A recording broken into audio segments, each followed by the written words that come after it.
மாவட்டம் தாராபுரம் தாலுகா புதுப்பை கிராமத்தில் 400 ஆண்டுகள் பழமை வாய்ந்த அருள்மிகு அங்காளம்மன் திருக்கோவில் அமைந்துள்ளது. இக்கோவில் திருப்பூர் இந்து சமய அறநிலைத்துறை உதவி ஆணையரின் கட்டுப்பாட்டில் உள்ளது. கோவிலுக்கு தர்கர் ஒருவர் நியமிக்கப்பட்டுள்ளார். இக்கோவிலில் முதலியார் நாயுடு சமூகத்தினர் பூஜை செய்து வந்த நிலையில் தேன்குறிச்சி நாடு கோவம்சம் பண்டாரத்தார்கள், விஸ்வகர்மா சூரியகுல ஆசாரியர்கள், தேன்கரசு நாடு கொங்கு நாவிதர்கள் ஆகியோர் தங்கள் குலதெய்வமாக வழிபட்டு வருகின்றனர்.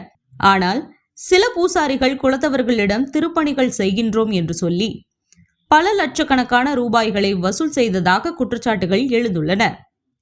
இதனை நியாயம் கேட்ட குலத்தவர்களை ஜாதி பெயர் சொல்லி திட்டியதோடு இந்த கோவில் எங்களுக்கே உரியது எனவும் பூசாரிகள் தெரிவித்ததாக கூறப்படுகிறது. மேலும் பூசாரிகள் ராஜேந்திரன், ராஜராஜன் ஆகியோர் இந்து சமய அறநிலைத்துறைக்கு எதிராக உயர்நீதிமன்றத்தில் வழக்குகள் தொடர்ந்துள்ளனர்.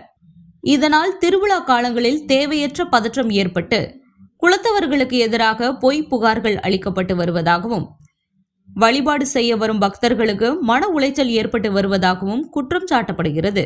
2 மண்டபங்களும் பூட்டப்பட்டதால் கடந்த 3 ஆண்டுகளாக எந்த நிகழ்ச்சிகளும் நடைபெறாமல் பக்தர்கள் அவதிப்பட்டு வருகின்றனர்.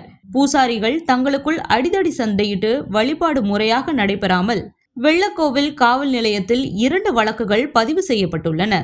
இந்த நிலையில் கோவிலுக்கு நிரந்தரமாக இந்து சமய அறநிலைத்துறையில் பயிற்சி பெற்ற 2 பூசாரிகளை நியமிக்க வேண்டும் என குலத்தவர்கள் கோரிக்கை வைத்தனர்.